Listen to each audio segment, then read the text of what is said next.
तुमची जिम्मेदारी नाही का माय घाल्या हो? काही जिम्मेदारी नाही का तुमची? मी परत एकदा सांगतोय आणि 1000 वेळा सांगितलं, आता सांगणार नाही.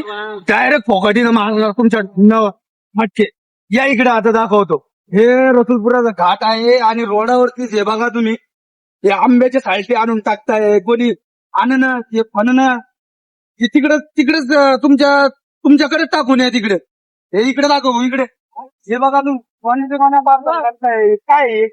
हे घाण गुण, हे कचरा गाडी, अख्खी गोणीची गुण हे बा, पुरं गोण्याच्या गोण्या टाकून ठेवल्या इथे. हे बा, हे पुरं कचरा आहे रसुलपुराच्या घाटात. हे बघा, हे कोंबड्यांची पण घाण इथंच आहे. आणि हे बघा इकडे, हे पण दाखव भाऊ खालचं. हा, आता यांना दुसरा काही पर्याय नाहीये. आता ज्यावेळेस पण दिसत, तुम्ही रात्री टाका किंवा दिवसा टाका, मला काही घेणं देणं नाहीये. तुमच्या ढुंगणावरती असं लटकून हे झाडाला, हे झाड दाखव भाऊ इथलच. हा, या झाडाला ढुंगणावरती लटकून इतके भटके देणार, पूर्ण वळ येऊस तर.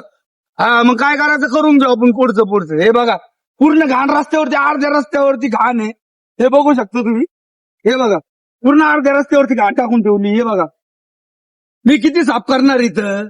आणि तुमची जिम्मेदारी नाही का माय घाल्या हो? काही जिम्मेदारी नाही का तुमच्या घरात टाका, तुमचं ते काम करा, दुसरं काम नका करू तुम्ही.